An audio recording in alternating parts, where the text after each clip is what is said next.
This is Canny Ong, and her story shook the entire Malaysia. Canny is 29, and she worked as an IT analyst and got married in 2001, and had a very bright future ahead. In early 2003, Canny's father was diagnosed with cancer, and Canny had to return to Malaysia from US to take care of him. Canny Ong's father was in recovery and had overcome cancer. To celebrate this, Canny and her family had gone out to have dinner, but they were completely oblivious to what they were going to go through. As it got late, Canny offered to send her mother back home, but unfortunately had left the parking ticket in the car.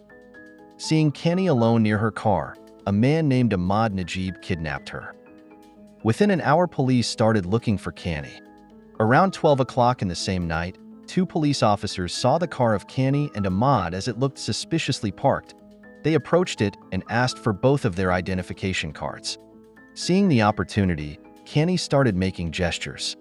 But unfortunately, as soon as Ahmad saw, he sped off, leaving their identification cards behind. Along the way, the car's tire goes flat. At this point, Ahmad is forced to make a stop. As he looks around, he sees a woman and borrows a jack from her. But the woman does notices Canny in the passenger seat, making pleading gestures. Sensing something was off, she notes Canny's license plate.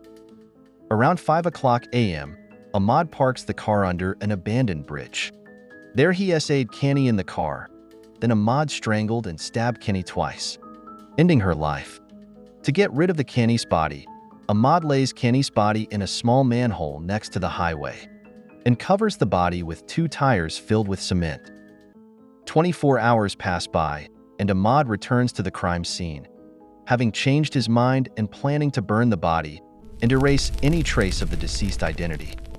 2 days later, on June 17th, one of the construction workers found Canny's body in a severely burned state, making identification challenging. Her Proton Tiara car was also found at a nearby shophouse. The Ong family was devastated when DNA confirmed the charred remains were Canny's. As the police investigation unfolded, they realized Canny's phone was missing.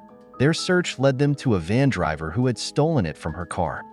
The driver recounted a chilling scene. He had spotted a partially clothed woman and a man beside a car with a flat tire. Later, when he passed by the same spot, the car was empty.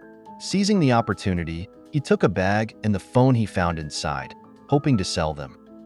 They also found his semen on Canny's body, identifying him as perpetrator.